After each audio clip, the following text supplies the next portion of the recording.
Hello, and welcome to Regulatory Wrap. Viewers familiar with ancient Roman poetry, or with 1980s graphic novels, might know the phrase, "Who watches the Watchman?" While we trust regulators to uphold high standards of conduct, sometimes we can find ourselves wondering if they're marking their own homework. A recent statement from CFTC Commissioner Caroline Pham has highlighted serious concerns about the regulator's own conduct. Pham's statement focuses on a grave matter relating to alleged misconduct, which sees CFTC staff accused of making multiple false statements in court over a 6-month period. As a former compliance officer, Pham will be no stranger to difficult conversations. She's raised concerns internally over both CFTC processes and multiple instances of personally disparaging remarks made about parties under investigation.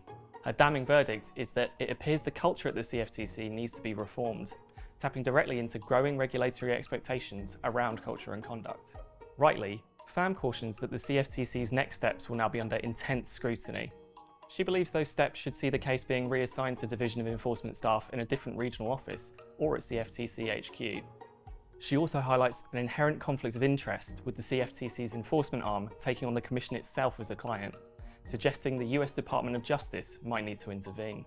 Pham's statement references familiar regulatory rhetoric. She urges the CFTC to do the right thing in resolving this issue, echoing the title of a speech by the FCA's Therese Chambers. She also advises that tone comes from the top, a phrase CFTC Commissioner Christy Goldsmith-Romero used during the first wave of enforcement actions for off-channel communications. Pham urges the CFTC to finally take full accountability and appropriate corrective action. Time will tell whether this corrective action follows Pham's proposed steps.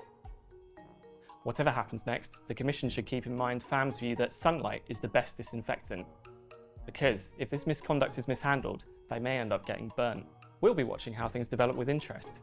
Make sure you're watching next week's Regulatory Wrap.